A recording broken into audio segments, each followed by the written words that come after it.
안녕하십니까, 박군배입니다. 자, 이번 시간의 주제는 우리나라의 주요 발전 설비에 대해서 말씀드리겠습니다. 자, 그 중에서 이제 화력, 원자력, 이제 수력에 대한 이야기가 되겠고요. 우리가 이제 동기 발전기를 하니까 약간 전반부에서 상식이 될 만한 이야기를 앞에서 좀 끄집어냈으면 좋겠다 해서 이 부분을 이번 강의에서 좀 다루게 되었습니다. 자, 본문으로 들어가 봅니다. 자, 우리나라의 발전 설비 현황입니다. 이제 이 자료는 8차 전력 수급 기본 계획에 나와 있는 자료를 갖다 바탕으로 쓴 것입니다. 이건 8차 전력 수급 기본 계획에 나와 있는 이제 표입니다. 이게 이제 자료마다 이것이 좀 다르기 때문에 제가 이제 이 자료 출처를 갖다 밝히는 것입니다. 뭐 어쨌든 그렇다 손치다 퍼센트는 조금 다를지라 자료마다 퍼센트는 다를지라도 뭐 이것이 이제 메인이라는 것은 정확한 거죠. 화력 발전하고 원자력 발전이 우리나라의 발전 설비의 메인이 되게 됩니다. 원자력 그다음에 요게 화력이죠. 그래서 전체를 다 이 두 개만 합치면 뭐냐면 83% 그러니까 거의 대부분의 우리 발전 설비를 갖추는 게 이제 화력과 원자력이다 이렇게 생각하시면 되겠습니다. 그러면 화력 중에서도 두 가지죠. 석탄 화력과 LNG 화력이죠. 근래는 먼저 석탄 화력은 이제 미세먼지를 조금 많이 발생한다 해서 좀 더 노후된 석탄 화력들은 좀 더 이제 폐기하거나 이제 운전을 갖다 되도록 안 하려고 하는 성향이 강하고, LNG 화력은 이제 미세먼지 발생량이 매우 적기 때문에 이제 LNG 화력 쪽으로 좀 늘려가려고 하는 성향이 있죠. 자, 문제는 이제 LNG 화력이 석탄에 비해서 가격이, 원가가 매우 비싸다는 그런 단점들이 있는 것이죠. 어쨌든 그러면 이제 뭐 우리 전기요금에 좀 영향을 줄 수는 있겠죠. 자, 우리가 앞 시간에 다뤄봤지만 이 화력 발전하고 원자력 발전은 어떤 원동기를 쓰냐면, 어떤 터빈을 쓰냐면 동일하게 전기 터빈이라는 것을 사용합니다. 전기 터빈. 그러니까 우리나라의 대부분 그러면 발전기에 사용되는 원동기의 터빈은 뭐냐면 전기 터빈이다 이렇게 보시면 되겠죠. 그리고 이제 수력 발전기 같은 경우는 아시겠죠? 수력 발전기 같은 경우는 수차 터빈을 갖다 이용하는 거고, 그 다음에 신재생 같은 경우도 여러분 잘 알다시피 가장 많이 눈으로 보기에는 가장 많이 봤을 것 같습니다. 뭐 바람개비처럼 돌아가고 있는 거죠. 풍력 터빈, 윈드 터빈이 되겠죠. 자, 그런 부분입니다. 이게 전기 터빈이 우리나라에서 이제 가장 메인 원동기다가 된다. 그걸 알아두시면 될 것 같습니다. 뭐 요걸 갖다 또 참조적으로 좀 더 보려면 2030년에는 이런 식으로 구성을 갖다 좀 더 개선하겠다라고 하는 부분이죠. 그래서 뭐 신재생을 좀 많이 늘린다고 이제 계획은 돼 있죠. 어차피 환경적인 부분들 때문에 이제 그런 것이죠. 그리고 원자력은 좀 줄이겠다라고 하는 노력이죠. 8차는 그 문재인 정부이기 때문에 문재인 정부의 어떤 성향, 정책적인 성향이 그냥 그대로 드러난 것이죠. 원자력은 갖다가 뭐 탈원전이라는 이름을 갖다 처음에 걸고 들어왔죠. 이명박, 박근혜 정부하고는 완전히 다르죠. 이명박, 박근혜 정부에서는 원자력을 갖다 굉장히 좋아했죠. 그죠? 이건 굉장히 정책적인 성향이 강하기 때문에 이것은 어떤 정부에서 이걸 갖다 수립하느냐에 따라서 그 경향은 굉장히 다르게 나타날 것입니다. 이건 어차피 굉장히 미래적인 이야기죠. 장기 계획이죠. 그죠? 8차는 문재인 정부 때 만들어졌던 계획입니다. 자, 화력 발전 계통도를 갖다가 한번 봅니다. 화력 발전은 어차피 여기도 이제 전기 터빈을 이용하는 방법이고, 전기 터빈에 이제 이게 발전기와 이제 직결되어 있다고 했는데, 발전기에 이제 회전체와 직결되어 있고, 회전체는 즉 회전자는 계자죠. 즉 자석이죠. 자석과 직결되어 있다. 그러니까 터빈이 한 바퀴 돌아가면 자석이 한 바퀴 돌아간다고 생각하시면 되죠. 그죠? 그러니까 만약 60Hz 전기를 만들겠다면 터빈의 속도가 이제 60rps로 돌리면 되는 거예요. 60Hz 전기를 만들려면. 물론 이제 여기는 이제 2급기일 때 그렇다는 이야기죠. 똑같이 직결되어 있는 자석이 이 속도로 돌아갈 것이기 때문에 그렇습니다. 이것들이 항상 같다. 이 전원의 주파수. 이게 주파수가 되는 거예요. 주파수랑 이 속도가 결국은 항상 같아진다 해서 우리가 동기기라는 이야기를 했습니다. 그래서 결국 얘랑 같아지는 거죠. 얘가 빨라지면 얘가 같이 빨라지는 거죠. 얘가 느려지면 같이 느려지는 거죠. 똑같이 완전히 동기돼가지고요. 자, 어쨌든 간 이 터빈을 돌리려면 이 전기를 이용하게 되는데, 이 전기를 만들어주려면은 당연히 이제 물을 끓여야 되겠죠. 물을 끓이려면 어떤 장치가 필요하냐면 보일러라고 하는 이 장치가 필요하겠죠. 그래서 화력 발전은 어차피 이게 증기를 만들 때 물을 직접 끓여서 연료를 갖다 직접 태워가지고 연료를 갖다 직접 태워서 물을 직접 끓이는 방식이죠.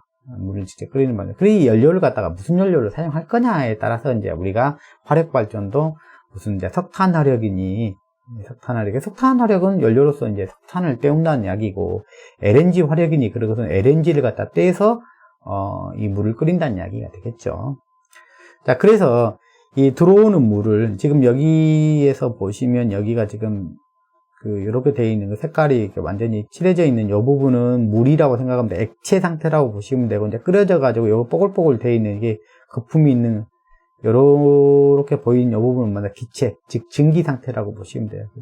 근데 이 거대한 이 터빈을 갖다가 증기 힘으로 돌릴 텐데, 이 증기에 가지고 있는 에너지는 어마어마한 에너지일 것입니다. 그러기 위해서는 뭐냐면 우리가 뭐 온도도 우리가 집에서 보는 물 끓이면 주전자 뚜껑이나 들썩들썩 거리는 그 증기 힘 가지고는 이 어마어마한 거대한 터빈을 갖다 돌리는 것은 어렵겠죠.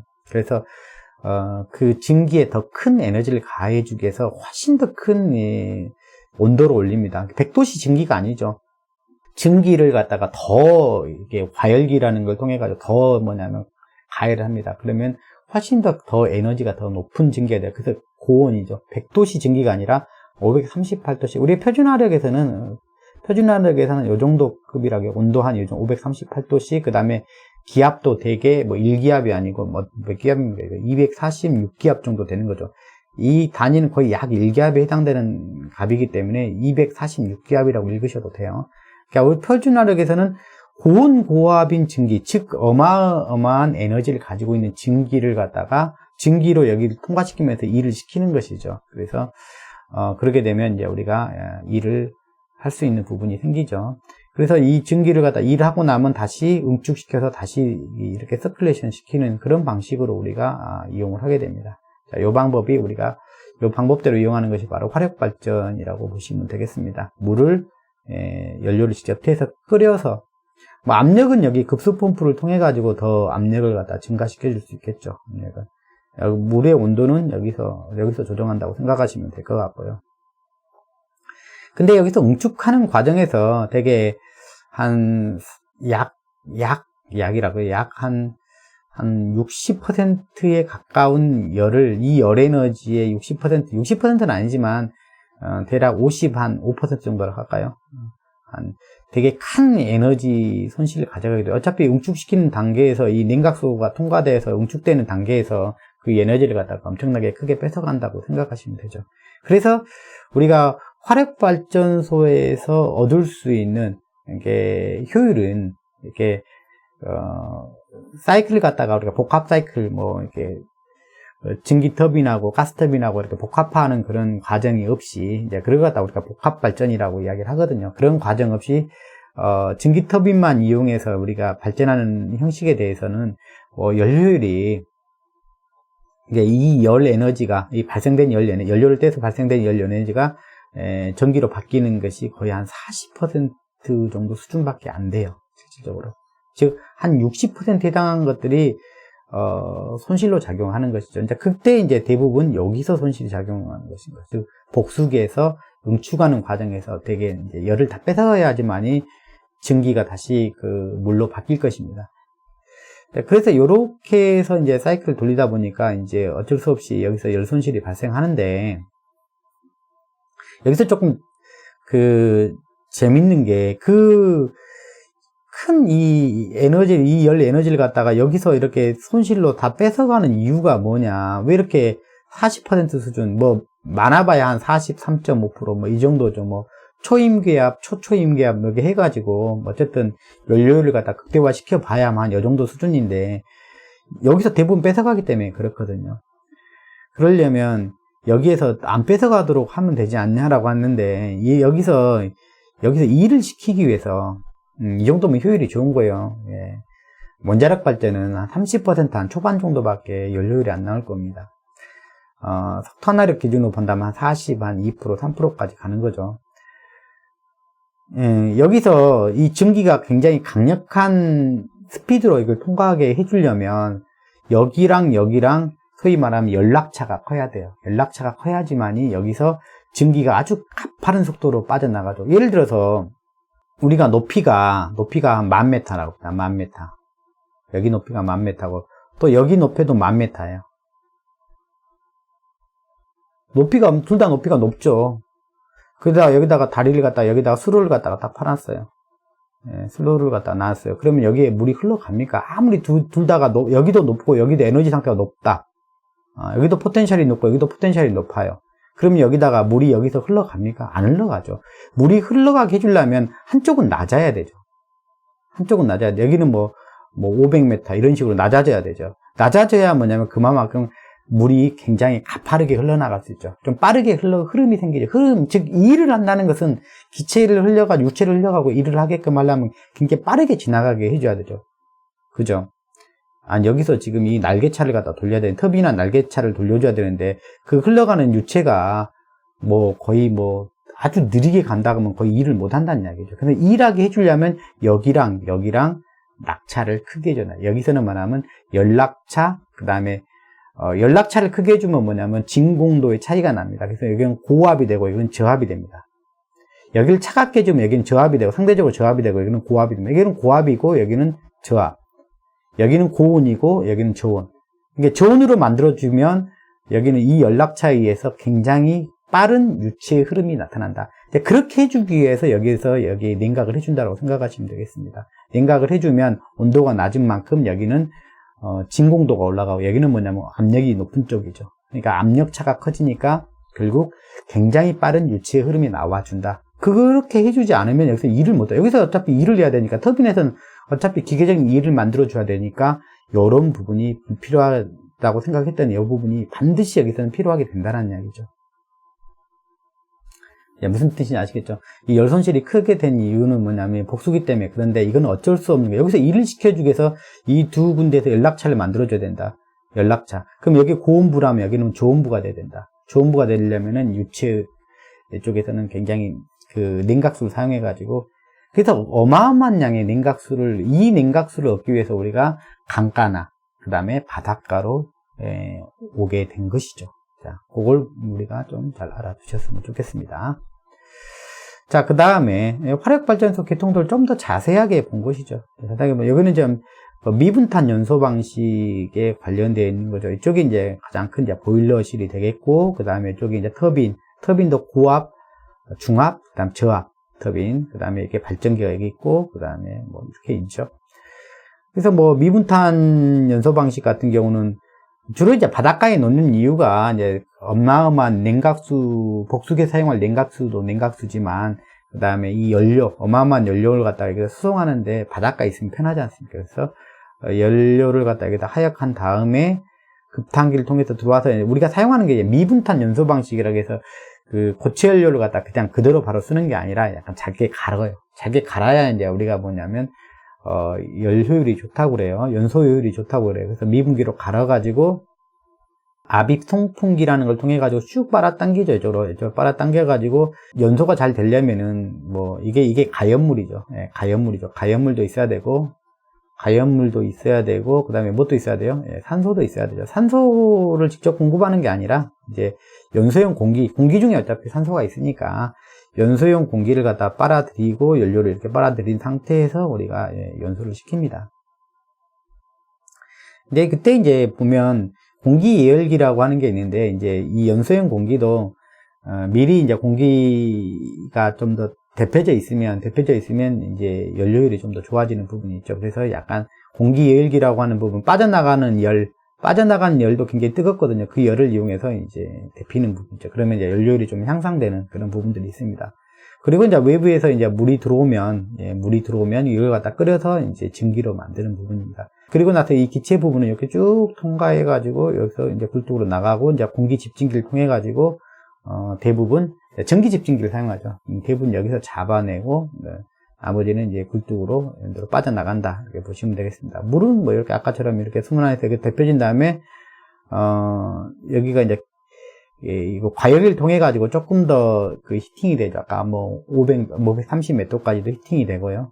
그리고 고압 터빈부를 돌린 다음에 제열기를 통해서 다시 가열되고 중압터빈 통과하고 그다음 저압터빈 통과해서 결국 이제 이쪽으로 독수기 쪽으로 빠져나와서 다시 재응축돼서 빙글빙글 돌아가는 그런 타입이 되겠습니다. 뭐 대충 어떤 모양인지 알겠죠. 자, 이런 거에 대한 좀 자세한 내용들은 우리가 이제 나중에 발전 부분을 이제 본격적으로 할 때 그 부분에 들어갔을 때 좀 더 다룰 내용인 것 같습니다. 그래서 개략적으로 이런 부분이 화력발전소의 모습이다라고 생각을 하시면 되겠습니다. 이건 물론 석탄 화력입니다. 자, 원자력 발전도 화력 발전과 동일하게 터빈을 사용하는데 이 터빈 자체가 이제 전기 터빈이죠. 전기 터빈. 그러니까 이 부분만 생각하면 화력 발전이나 원자력 발전이나 똑같죠. 전기 터빈을 이용하는 거에 대해서는 똑같은 방식인데 어떤 열을 사용하느냐. 아까 화력 발전소 같은 경우는 연료를 직접 떼서 직접 그걸로 물을 직접 가열해서 전기를 만드는 부분이 있었죠. 보일러실에서요. 근데 여기서는 이 원자로에서 이제 핵분열 시 나타난 그 열을 이용해 가지고 물을 데피는 건데, 물을 데펴 가지고 전기를 만드는 방식인데 그 열을 갖다 바로 우리가 사용할 수가 없습니다. 그래서 이 원자로를 여기서 왔다 갔다 하는, 여기는 이제 방사선까지 같이 포함되어 있기 때문에 굉장히 누출 관리도 잘해야 되는 이 물이겠죠. 이 물, 이걸 우리가 이제 보통 이제 냉각제라고도 이야기를 하는데, 요걸 갖다가 이제 경수를 쓰는 거죠, 경수. 그래서, 이 물이 여기에 있는 이 물을 데펴서 끓이는 거예요. 이게 물로 물을 끓이는 거예요. 그러니까 이 열을 갖다가 직접 이용할 수가 없고, 이 물을 지금 빨간색으로 표현된 여기서 순환하는 이 물이죠. 이 물을 데피는 거예요. 이게 참 재밌죠. 그러니까 간접 가열하는 거죠. 이 에너지를 갖다가, 이 열을 갖다 바로 쓸 수 있으면 좋긴 하겠죠. 근데 안정성 때문에 바로 쓸 수 없기 때문에 여기다가 경수를 집어넣을 겁니다. 이게 경수. 그래서 가압경수로라는 말을 좀 우리는 쓰죠. 그래서 우리나라는 대부분 가압경수로 해요. 그래서 이 물을 집어넣습니다. 이 물을 갖다가 물이 여기서 뺑글뺑글 돌면서 이 물을 갖다 데피는 거죠. 재밌죠? 물이 물을 데핀다.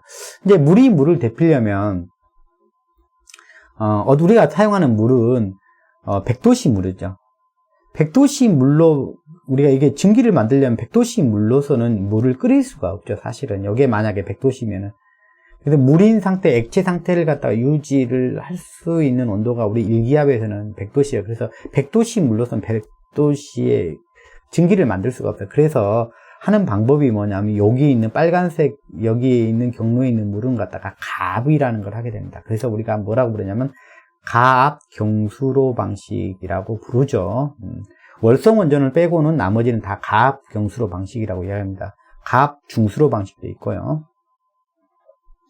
자, 그래서 이 물이 있잖아. 이 물은 액체 상태를 유지하면서 얘를 갖다 끓이려면, 액체 상태를 유지하려면 이제 일기압인 경우는 100도씨 넘어버리면 기체가 돼버리죠. 즉, 그 기체가 된다는, 끓어버린다는 이야기죠. 그러니까 끓지 않게끔 해주려고 그러면은 압력을 갖다가 쭉 더 높여주면 됩니다. 이게 이제 물의 특성 곡선이거든요. 그래서 물은 일기압일 때, 이렇게 이야기죠.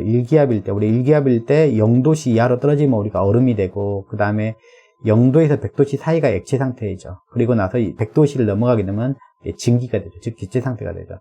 근데 압력을 갖다가 218기압 이런 식으로 올려버리면요, 압력을 갖다 쭉 끌어올려버리면 요게 뭐 거의 한 374도까지는 뭐냐면 액체 상태를 유지합니다. 그래서 우리나라 같은 가압 경수를 갖다가 월성 원전을 빼고 대부분 이 방식을 사용하는데, 이 경수인 이 물이죠, H2O죠. 이 물에다가 압력을 갖다가 더 집어넣어 준 거죠. 이렇게 압력을 갖다 쭉 집어넣어 주면 물은 여기 150기압 이상 가압에 되면 300도 이상에서 물이 끓지 않는다. 뭐 300도니까 한 요쯤 되겠네요. 요쯤. 그러니까 150기압 이상 올리면 300도까지 끓지 않는 물을 만들 수 있다. 이게 물인 상태를 갖다 유지시킬 수 있다는 얘기예요. 그래서 가압을 해주면, 여기다가 갖다가 가압을 얼마나 해주냐에 따라 틀리죠. 218기압 같은 경우는 거의, 여기가 이제 거의 크리티컬 포인트니까 실제로 한 요 정도로 가압을 하는가 봅니다. 150기압 정도, 150기압 이상 가압을 해서 거의 300도씨 정도에도 끓지 않는 물이죠. 그러니까 이 물이 이 물을 갖다 끓일 수 있는 것이죠. 그렇게 되는 거죠.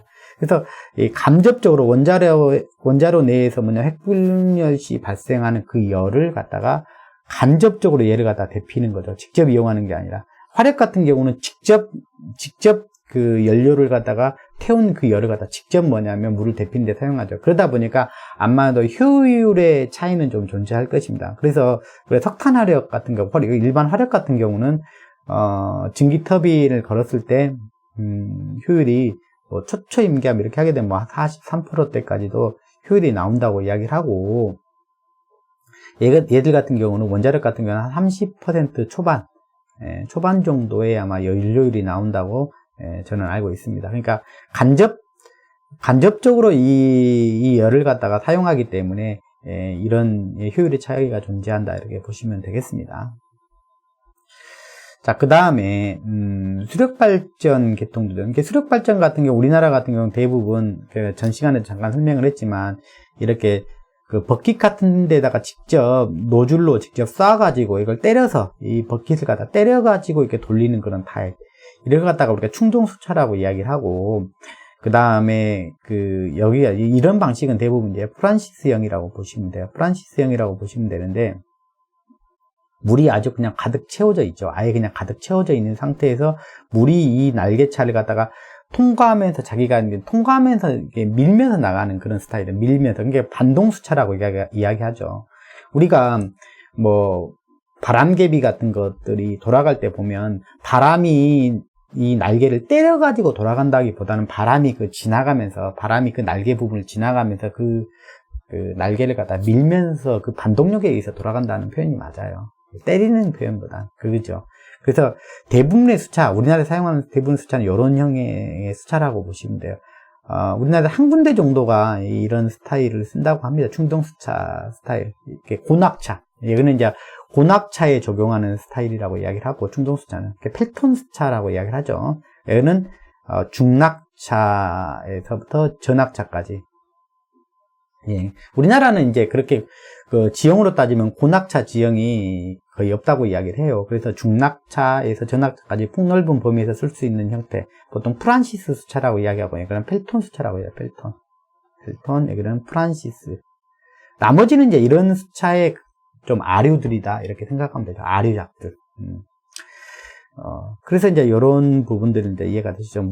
그래서 이제 여기 수차들은 수력발전 같은 경우는 저속기라고 이야기하죠. 물이 흘러가는 그 흐름을 이용해서 이제 돌아가다 보니까 암만 해도 고속으로 돌리기는 어렵죠. 그래서 여기 같은 경우는 다극기에 30매크 이런 식으로 되잖아요. 그때 안동수력인가 돼서 그 회전자의 모습을 봤잖아요. 30매크 이렇게 되잖아요.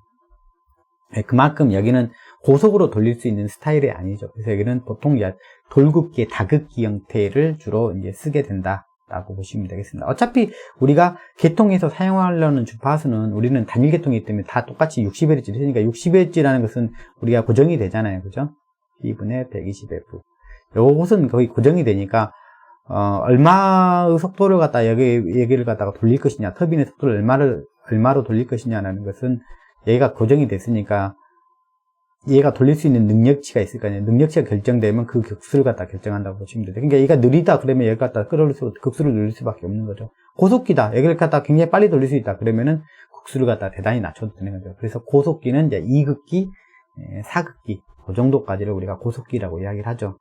그래서 이제 화력 발전 같은 경우는 이제 2극기 쪽이 많이 있고요. 그 다음에 원자력 발전 같은 경우는 2극기보다는 아마 4극기 쪽이 더 많은 것으로 제가 알고 있습니다. 어차피 4극기까지는 고속기라고 볼 수 있죠.